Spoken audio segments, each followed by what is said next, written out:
journal. Bonsoir, merci de choisir Radio Gabon pour vous informer. Les titres du journal. Célébration ce lundi 30 novembre 2020 des 54 ans de l'AGP, Agence Gabonaise de Presse. Les manifestations placées sous le thème l'AGP du modèle historique au nouveau modèle économique ont démarré ce matin par l'atelier de formation à l'écriture agencière. Le Gabon, à l'instar de la communauté internationale, commémore ce 1er décembre 2020 la journée mondiale de lutte contre le sida sous le thème Solidarité mondiale et responsabilité partagée. Elle est l'occasion d'une mobilisation mondiale contre le VIH-Sida où des actions d'information, de prévention et de sensibilisation sont conduites. Puis, poursuite de la campagne de sensibilisation sur les méfaits de la corruption et ses conséquences sur le développement socio-économique au sein des administrations publiques. La délégation conduite par Francis Nkeyanzigué a posé ses valises ce lundi au ministère de la Culture et des Arts et au ministère de la Communication et de l'économie numérique. Voilà pour les principales articulations de cette édition d'information.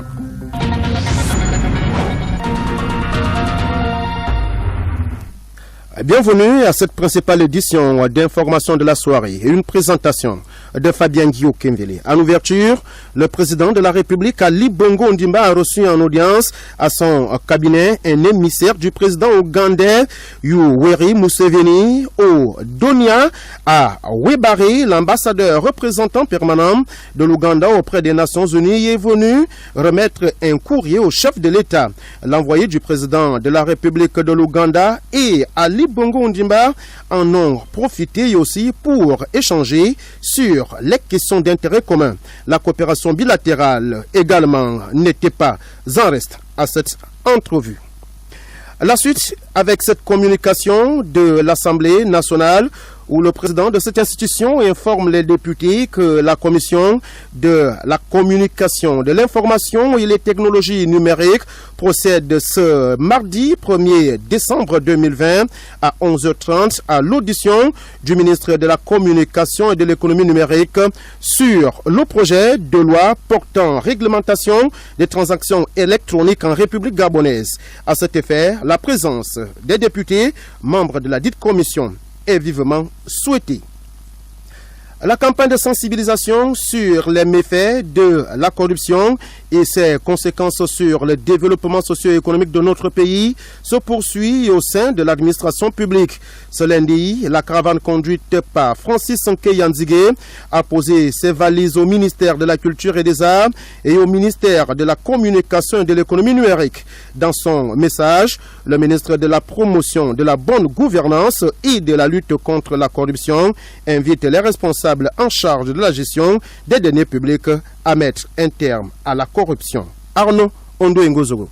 Selon le ministre de la Promotion de la bonne gouvernance et de la lutte contre la corruption, les agents publics seraient au regard des faisceaux concordants concernés au premier chef par la corruption. Francis Nkeyanzigué. Au vu d'une étude que nous avons menée en partenariat avec le PNUD sur la corruption judiciaire, il ressort que 80% des personnes impliquées dans cette corruption judiciaire sont issues des rangs de la fonction publique. Au vu d'une autre étude menée par le Fonds monétaire international sur la corruption dans les marchés publics, il ressort également que ce sont eux, les agents publics, qui sont au centre des marchés de gré à gré et qui en font un principe au lieu d'être une exception. Au vu des opérations que nous avons connues, c'est-à-dire l'opération Mamba et Scorpion, c'est aussi les agents publics qui sont indexés en première ligne. Au vu, enfin, de la task force sur la dette intérieure, les informations concordantes font dire que les agents publics en sont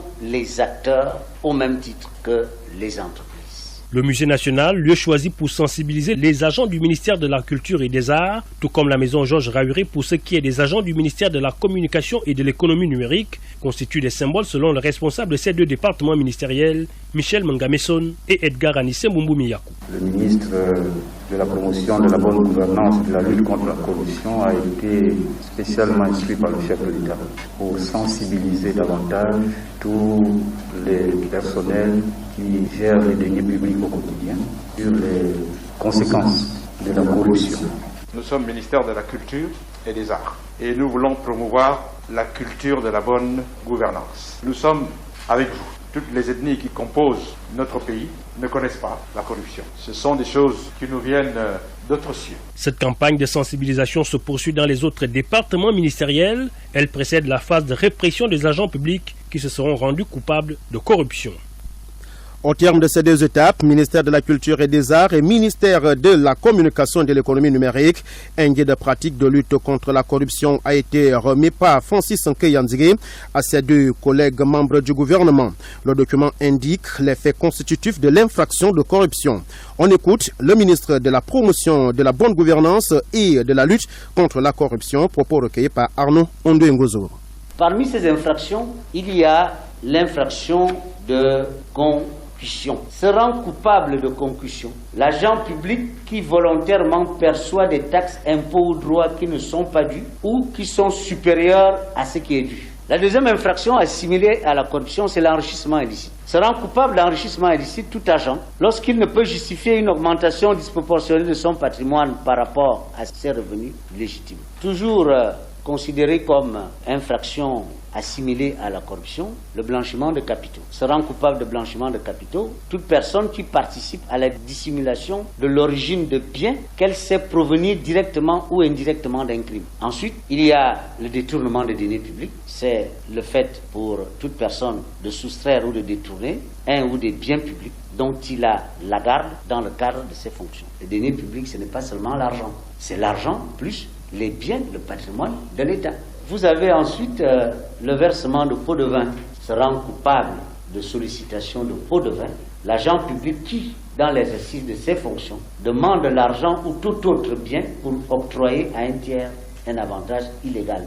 Il en est de même de celui qui verse le pot de vin. Le pot de vin n'est pas quantifié, quelle que soit la valeur du cadeau ou la valeur du pot de vin, il est constitué de corruption. À côté des infractions qui sont assimilées également à la corruption active et passive, il y a la surfacturation. Se rend coupable du crime de surfacturation l'agent public qui demande ou accepte que le fournisseur d'un bien ou d'un service à acquérir par une entité publique fasse une facture d'un montant plus élevé que le coût réel. L'instigateur et l'auteur de la facture surévaluée sont punis des mêmes peines. Dans la surfacturation, il y a ce qu'on appelle le paiement des commissions illicites. Ce sont les rétrocommissions, qui est également une infraction assimilée à la corruption.